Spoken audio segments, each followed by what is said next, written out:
Hi, Hon. Thanks for joining. Hi. Are we wearing the same top? You're welcome. Oh, What?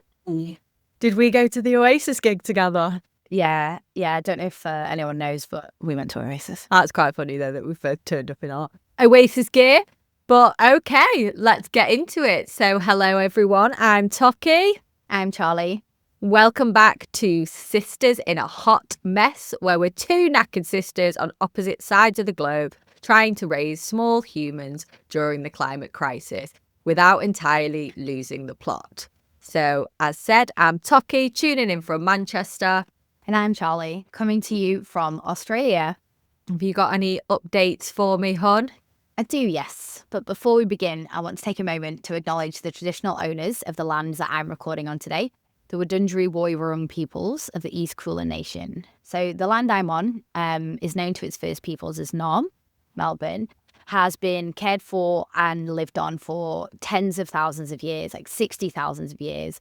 And that land or country is more than just the soils and the trees. It's a living, breathing part of culture, the water, identity, and community. And First Nations people have always had a really deep connection to country that includes the way that they gather and grow and share food, from harvesting murong, which is a native yam daisy, to fishing in the Burrung, which is the Yarra River here. And First Nations food practices are guided by respect for seasons, sustainability, and community. And food isn't just about eating, it's about ceremony, storytelling, and caring for each other and country. And as we talk today about climate conscious parenting, food choices, I want to honour the wisdom and ongoing connection that First Nations people have to country, and pay my respects to elders past, present, and acknowledge that sovereignty was never ceded. Thanks, Charlie. Thank you. All right, let's start with what are your updates? We're having a crazy time. We're learning a lot. We have learnt to share now, so that's good. But now we're moving on to feelings and emotions, because Edie's got a lot of them. Some may say she might be slightly like me. Weird that, I was going to say, weird that coming from our family. Exactly. So we've got some new books in about what anger is, what hitting is, worrying. But she's very cute, ball of energy. But yeah, we're going through the motions. What about you? Yeah, big week here. I've just had the most chaotic bedtime. So we're going through the process of phasing out their nap, because if they nap at daycare, they're like in their room pissing around for 2+ hours, shouting at each other, singing Let It Go at the top of their voices. And on the days that they don't nap, they just go to sleep straight away, sleep for 12 hours. It's great. But Lenny needs way more sleep than Dylan, so she is struggling more with the process. Dylan's just like, fine, whatever. But just then we kind of lost track of time a little bit, and they ended up going to bed a bit late. And Lenny was just an emotional mess, like howling, screaming that she wasn't tired. And Tom was reading them a story, and I was sort of like holding her. And then she was screaming that she'd not listened to the story because she was crying. God.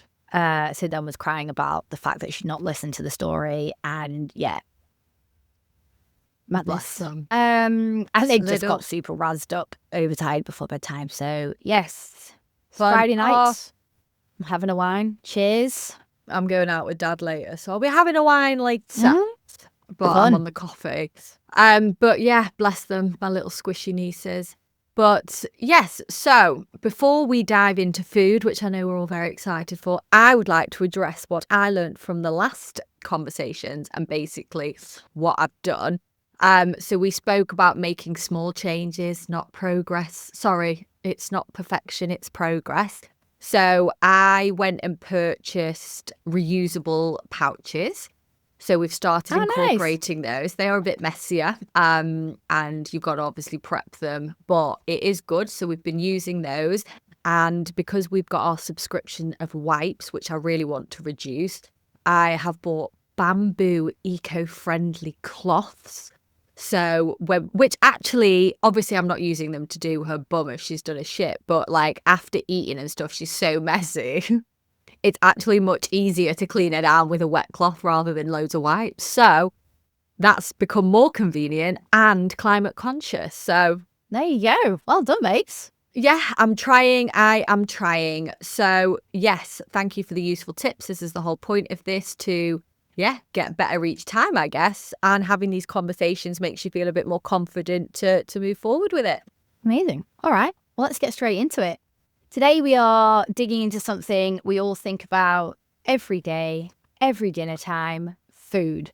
More specifically, we're going to think a little bit about how the food system as a whole is really messing with the climate, and what we as parents can do about it without surviving on kale and guilt. Slightly different to my coffee and guilt diet. Getting into the delicious, messy, and sometimes guilt-ridden world of family food, and how we can make better choices that are better for the planet without turning dinner into a TED Talk. Or a tantrum. Yeah. And, you know, let's be honest, as we always talk about, parenting is hard enough without then trying to calculate the carbon footprint of your sandwich. Yeah, true. So obviously we know that the food... It's like, are you listening to me then? Who's that? I choose a lot of the time when you talk. No, I'm joking. So yeah, we know that the food industry contributes to climate change, but I don't really know at all how bad it is. I thought a lot of it was planes, Elon Musk's space tourism, and obviously just food is such a big part of our lives. It's like, it's scary to think that it is so damaging, basically. Yeah, and that's right. It really is a sort of like huge player or huge contributor to global emissions. The food system is responsible for about a third of all greenhouse gas emissions. And that sort of spans the whole system that we mentioned before, sort of from how it's grown, how it's processed, how it's packaged, how it's transported, eaten, and or not eaten, thrown on the floor by toddlers. And all of that is more than all of the planes, trains, and cars combined. I mean, fuck, that just makes me think a third is huge. So it's basically saying a third of my weekly stress is caused by the bloody snack drawer. Sounds about right. But basically what you're saying is my trip to Tesco's is cooking and fucking the planet. Well, yeah, if your trolley's full of beef, plastic packaging or stuffing packaging, and imported strawberries in winter, then yeah. This is going to affect a lot of my life, because I did already mention to Zach this morning that we're going to have to cut down on the red meat after this podcast. Obviously, we'll go into like why I find it easier and stuff. But Zach turned around and said, well, if we're boiling all these vegetables, isn't that bad for the environment because of the water consumption? So I was like, fair enough. I don't know a stat off the top of my head, but the water consumption it takes, the water involved in like growing the crops for the animals, the cows and the sheep to eat, and also like water for those animals. And then weirdly, actually something when I was researching for this podcast, thinking about water consumption in meat is all of the water that has to be used to clean the abattoirs. Oh, that's which I never really thought about before.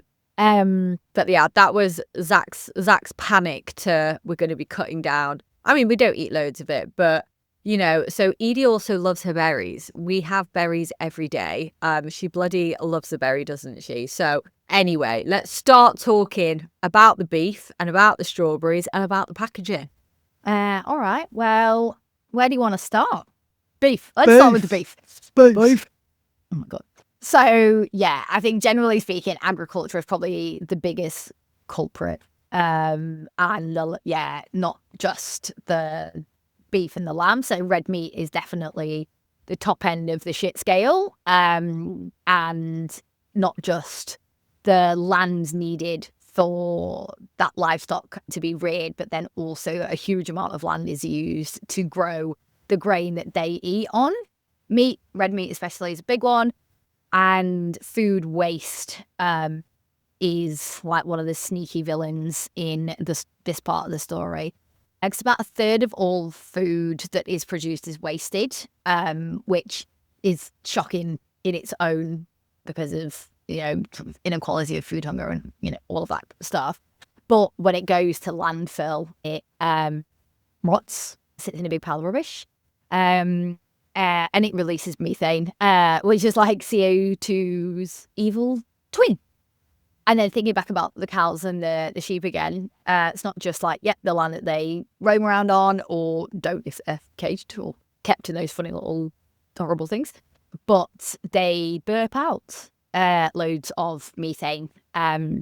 So, and then all of the sort of trees that are cleared and all of that stuff to grow, either crops for them to eat or whatever. The emissions from transporting everything around, and the packaging. And so I think, as we talk throughout this, it will be thinking about like, eating seasonally and going to the strawberries point. Like if you're eating eating strawberries in summer, so like you're fine because you're just coming out of summer. So you spent the last 3 months eating berries. That's fine because they were probably grown pretty close to where you live. So if you're eating food in the right season, it will have less transport miles. You'll just want to be conscious of like packaging, That. and like those sorts of things. I'll have to be more mindful then, I think, like looking, because we're coming out of berry season now, so I'll keep that in mind. But what I got from what you've just gone through is cows are gassy, forests are going, and toddlers are throwing food on my walls. Perfect. Yeah. And another fun fact I learned is that cows burp silently. What? Silent but violent. That's joke. But but violent. Anyway, so between, like picky eaters, trying to think what to cook for them every day, and then that sort of like dinner rush, like what's for dinner, back, is so easy to default to being convenient, right? Which more often than not means unsustainable if you're just picking up like a thing of chopped veg to shove in the oven or something. I was actually thinking about that on Sunday, because obviously we did record this at one point and had to record again because of my mic. But on Sunday, we were like out all day, and I was like, we all need to eat dinner. What can I cook that's quick as soon as we get in? And Edie can cook it with me. And I was like, I'll do as a chili. And my thought in the car was something I would think is quick. No, but I mean, in terms of ease, when you've got a toddler running around, everything goes in the pan and you leave it.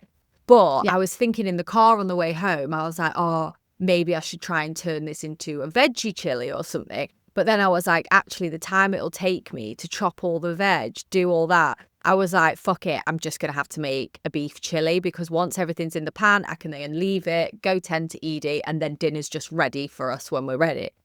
So that's going to be something, obviously, that I need to think. But I thought, I did think of you, but I didn't action it, unfortunately. So while the planet's getting cooked while we're cooking dinner, I do want to get into the nitty gritty so I can start to think about the changes that I can make at home. And obviously I've just mentioned that one, but like, what food is the worst for the planet? I mean, I think you've answered your own question by telling me that chili story. And also, red meat and dairy, beef's the real like climate heavyweight. I'll give a little fact for you. Producing it releases up to more than 60 times more emissions than lentil. Wow. And dairy is no angel either. But I think, as we're talking about all of this stuff, and it's like progress, not perfection. I'm a vegetarian. I'm not a vegan. And one of the main reasons for that is cheese. Like, I'm going to love it. And I did actually eat oysters because they're actually good for the seed floor and all of this stuff. Well, that's what I would, tell myself. And until last Christmas, when I got food poisoning and spent the night of Christmas Day 360ing on the bathroom floor. Oh my God, I made us 360, speaking of food poisoning. We were trying to have a really nice winter warmer kind of meal because the weather was so bad. Made a gorgeous chicken soup on a Friday night, and I make a very good chicken soup. But then Zach was up all night 360ing. I thought I was fine, and then like literally 12 hours later, I was like, oh my god, mine kicked in. And you know, we don't actually eat that much red meat. It is a rare occasion, but we love a spag bol, shepherd's pie, a chili because they're super easy for me and for making Edie's dinner. And I do know I need to start thinking of like adding in more veggie options instead. And especially after the chicken soup incident where Zach said I had poisoned him, we decided we were talking a bit more like, let's incorporate some more veggie meals in. Definitely can't go vegan because I'm a super cheese lover as well. But in that incident might be a point of us turning a bit more veggie than we are. But anyway, I'm going off topic. My soup was delicious. The chicken was dodgy. I don't think it was me. But it wasn't Sounds my terrible. fault. Yeah, gross. Yeah, we sort of mentioned this earlier on, but like the transport, the packaging, there's sort of lots of steps in it from getting to your plate, right? And I think kind of being aware, and certainly for me, learning more about the food system and understanding all of the different points where, you know, something is grown, then it has to be processed and transported and packaged, has really helped inform my buying and cooking habits because I do think about these things. And I think you'll probably find yourself now like looking where things are from, or once you start thinking about, okay, you're moving into like autumn in the UK, so it's like root vegetables and stuff like that. Like, yeah, that's what I found helped me sort of understanding and then thinking about, oh, how far has this traveled? Is it wrapped in plastic? Blah blah. So it's our cooking habits. So I'm here for it. And then out of the list of things that we've just said, we think what is most harmful to climate change? Do we think it's farming, transportation, packaging? But before you start, please remember, talk to me in the layman's terms. I think probably the production of meat, but I actually don't know in terms of like The science. Well, hang on. I think, if thinking about the food system contributes to a third of global emissions, I mean, that does include the transport then.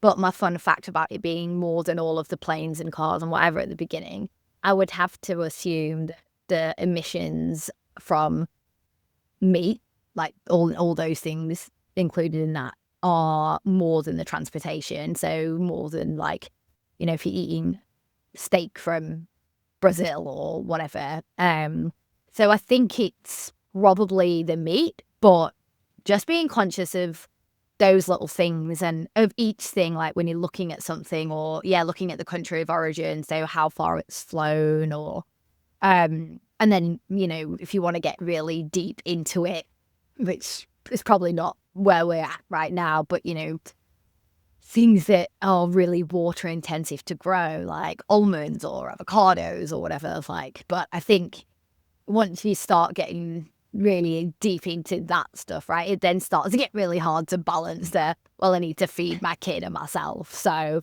you don't want to get into like the mindset of thinking, fuck, I can't do anything or eat anything. But so I think what you eat, when, and where it's come from. So, I mean, we all know how bad my geography is. I'm going to be there Googling everything in the shop to see how far it's travelled because I don't know where anywhere is. So that'll be a fun journey. I'll learn more about my geography as well. But okay, to have a more positive spin, and not everything is so bad and so damaging, what should I be feeding Edie that won't fry the planet? So like plants, fruit and vegetables, plant-based stuff, and pulsing. That you know, we love a lentil and a chickpea in this house. I do love a chickpea. We don't make loads of stuff with pulses. I do make a dal sometimes. Yeah, okay. And like we have, and I know it isn't the same, but kind of like you were saying the story about the wipes before, how now suddenly you realise that you started thinking about it and using the cloths rather than wipes, it's better. I think you'll be surprised at how easy you find taking like incremental steps. So if like you're cutting out 2 meat meals a week and you start building up those recipes that it won't be chili that you think, oh, that's convenient, I'll make that. You'll start having other things. That's what I found anyway. And yeah, as I said, I'm a vegetarian, not a vegan, because you also, you need to feed your family and you've got to enjoy your life.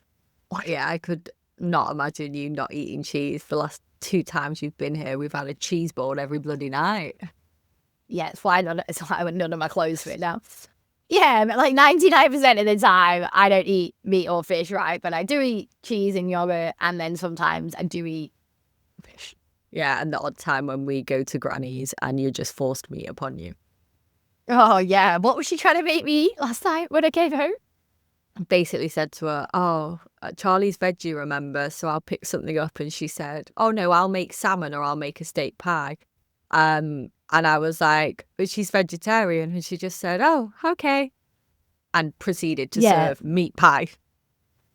Yeah. I mean, I didn't eat it, but I mean, pick and choose your battles, right? She's what, 94 years old? 95, like not changing her heart or her mind at this point. Yeah, and also Lenny and Dylan aren't vegetarian, right? They eat meat. And I was worried about not knowing the right sort of things to give them. So when they started eating food, they eat meat and fish. Well, Edie's exactly the same. We eat everything. So give me some ideas. Give us some hot tips, Charlie. All right. Well, said it before, but I think, definitely prioritizing veggie meals as much as in the week that you can and you want to. Lots of chickpeas, lots of lentils, all those sorts of things. And like the co-benefits of sort of cutting down on meat aren't just for the environment. Like more often than not, those things are cheaper, nutritious, and climate friendly. So there are lots of benefits of not just being about the climate crisis. It's often money and the nutrition as well, as I've learned more. And as you know, over the time that I became a vegetarian, like learning the sort of quick meals that I do like. I found it quite hard at the beginning because I didn't like mushrooms and I didn't like tofu. And they're like the 2 main things that vegetarians eat or get given. But I've found ways of cooking them and ways that I like them, don't like them. And I feel like with mushrooms, I just force myself because I like them now and I eat them all the time. I think those are the main things, just being really, conscious of it. So Zach and I hate mushrooms and Edie's allergic to mushrooms. So we won't be incorporating... We won't be incorporating mushrooms into our diets anytime soon. There was a great tip from me there. Eat mushrooms. Kill your kid. I have started doing littler things like, obviously I used to get a lot of pre-packed veg, even putting the fresh veggies into bags. You know, it used to give me the ick. You just put in a broccoli in the basket and I'd be like, all the trolley basket germs. But now I am starting to do that more as a second nature and just making sure I wash everything thoroughly when it gets home. So I guess, smaller steps like that, and I will, go, yeah. And I think like food prepping as much as you can, as and when you can, because it's not only easy to sort of then kind of plan out the week, but that helps with food waste. If you're sort of like cooking in a big batch, you're cooking, once or twice, and then you just reheating stuff in the microwave or whatever. So like to Zach's question about, well, how much water are you using boiling all these vegetables?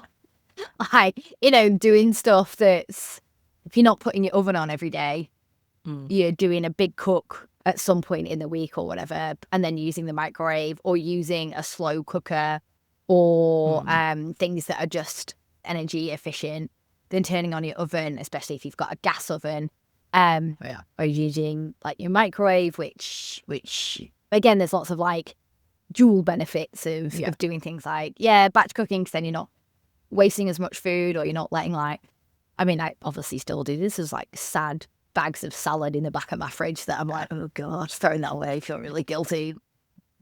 Yeah, saving money, saving time. I feel bad when I see the sad bags of salad in the back of the fridge. Like, I'm quite good. We do like a fridge clear out, like I do a fridge clear out once a week, and then I'm like, right, what's left that we can use? Obviously, some of it does have to go in the bin. We're quite bad for wasting bread. Zach seems to buy quite a lot of bread, and I don't really eat bread, so we waste a lot of bread. But when it's stuff in the fridge, you can put bread in the freezer. By the time I find it, it's already stale. But anyway, yes, I feel bad wasting food, but yeah, I try my best not to where I can. I could probably do a bit better. But let's. It happens to the best of us, right? Get home and it's like, fuck, what we're gonna make for the dinner. Like, Tom Falls is the king of batch cooking, and then we've always got a buildup of stuff in the freezer, and that for him is not driven by like the climate crisis or trying to be environmentally friendly, because he's a hungry bastard. Yeah, in the big lad, no big tall. I mean, not all. I'm tall. No, but because we've both obviously got busy, chaotic jobs, and it's so good when we get home from daycare, especially now we're trying to cut their nap out, so having an earlier bedtime, that if we've both been in the office or whatever, just get something out of the freezer and bang it in the microwave or whatever. And while I was back in the UK, Tom had a real staycation and just restocked while the girls were at daycare and he wasn't working, restocked the freezer. So thank you, Tom Falls. All the time. I mean, that is good. He is a superhuman. And, that makes sense, right? I go through phases of batch cooking but I tend to forget what I've got and stuff. So it does make sense if I'm a bit more on top of the batch cooking. I'm not using the oven every night. Edie's already got something ready. Zach and I will have something ready. And yeah, if we can batch cook veggie meals, then we're going to start limiting the number of meat meals we eat per week, and also just being the best healthy versions of ourselves. Oh, live your best life, man. Be your best self. You know what I mean? But yeah, we try to eat mostly vegetarian at home because they eat meat in the week when they're at daycare, which is 4 days a week, and they've got a little pal who is vegetarian, so you can opt to have them as vegetarian or whatever their dietary needs are at daycare, and we have them because they're not vegetarian. And they're like, oh mummy, my friend here is vegetarian like you, blah blah. So we've been talking a lot more about what that means, and so they understand mummy doesn't eat meat or fish because I'm a vegetarian, and they're very aware of like where meat comes from.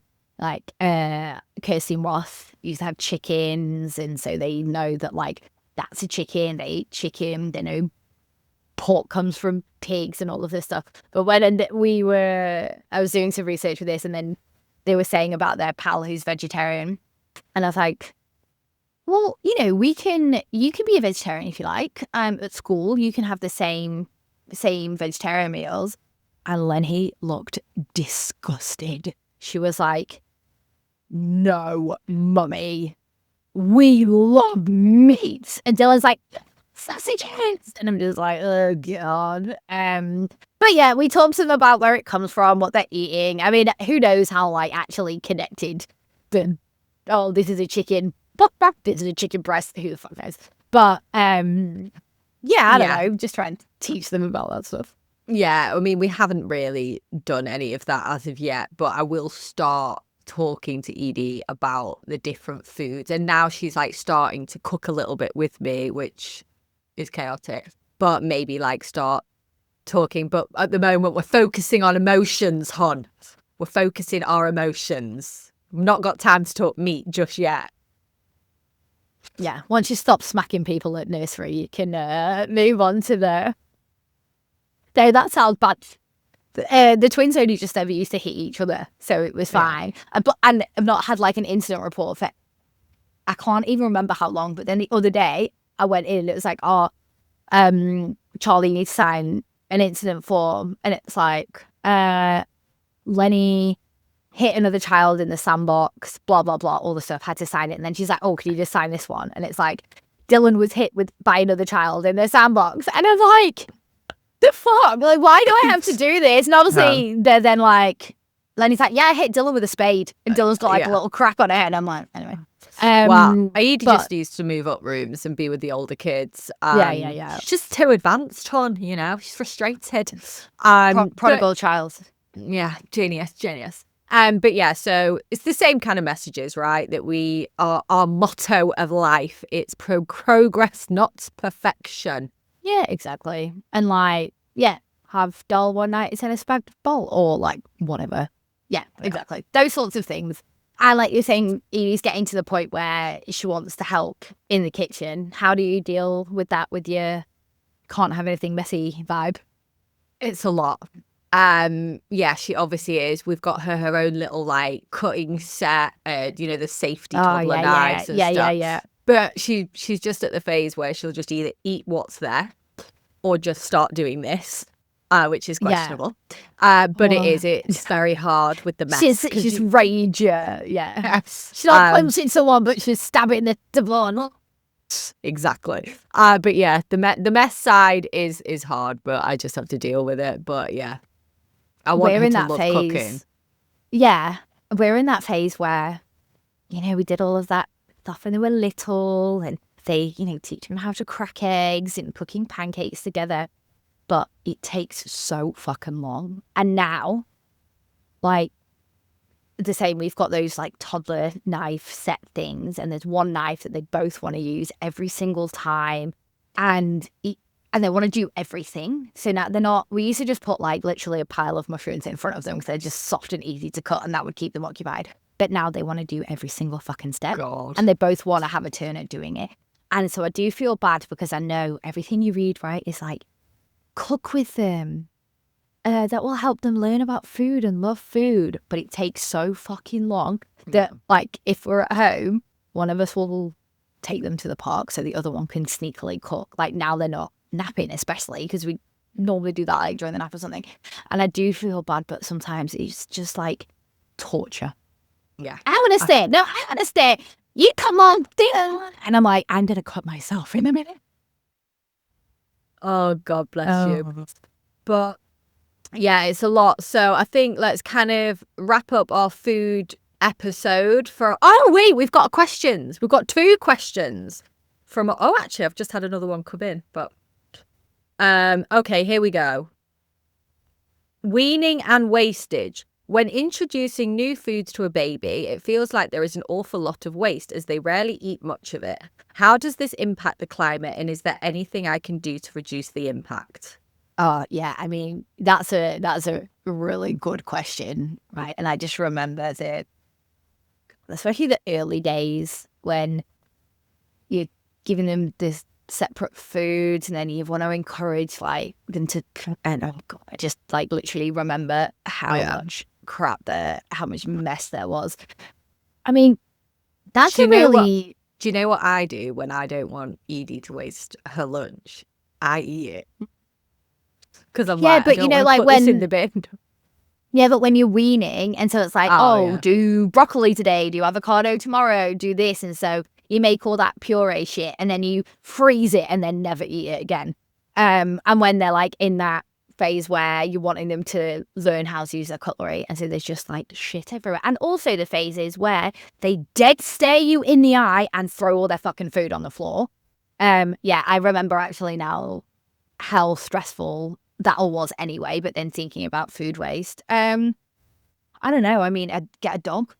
I wish we'd had a dog when they're twin to weaning, but I think we got into the rhythm a little bit of, if we were cooking something for them, we just ate it. And so and it's not ideal, obviously. And for a while we ate like bland shit food, because didn't put salt in anything or whatever. But Yeah, that's a really hard one. And I'm going to go away and look if there will be obviously good resources about this and stuff, and we can add them to the show notes, because other than like solidarity, it's. All right. And the second question is it really bad to eat avocado on toast? Because I eat it most days for lunch. That's not me, because obviously I'm really allergic to avocados. I was going to say, I mean, it's better than eating a bloody steak sandwich, isn't it? And, I think I mentioned when we were chatting earlier about, avocados. Well, there's a couple of things with avocados. I also eat avocado every single day. It's pretty much what I have for breakfast every single day. Takes a lot of water to make avocados. I also have at least one coffee every single day. And coffee beans are like right there on the list of really bad things. A, bad things for the climate, and B, things that may not be available in 2050. But, that's for another conversation. So I think avocado, if you're comparing, it depends what you're comparing it to, right? If you're eating avocado on toast rather than eating bloody steak for breakfast or bacon or meat or yogurt, whatever. But it's better. But if you're comparing it to tofu, then yeah. And I think with avocados, it's where they're grown, where they come from. And yes, there is a lot of water involved in growing avocados. So, Okay, and we have one last question, which I think I might be able to be the expert answer for this. So, baby food packaging pouches, are these recyclable? Clearly didn't listen to the first episode. I'm joking. Is there anything alternative, if not food on the go, when you don't have time to prepare at home or use Tupperware? So I would like to answer, because I'm now the expert. The foil pouches are a single use, so they are not good for the environment. And how we can give our hot tip for this is get reusable pouches. Well done. How do we? But when it says, is there any alternatives, if not food on the go, when you don't have time to prepare at home? I guess food on the go isn't bad. Like, you can go and get food, right? Obviously it comes in packaging depending what you get, but I think food on the go is fine. Yeah. Right? And I think it's the same, right? Most of the time when we go out, I've got snacks in the nappy bag, and then sometimes I don't, and they're being little shits, and they want a yogurt from the shop, and so good. So okay. What have we said before? Be kind to yourself. Be kind to yourself. It's progress, not perfection.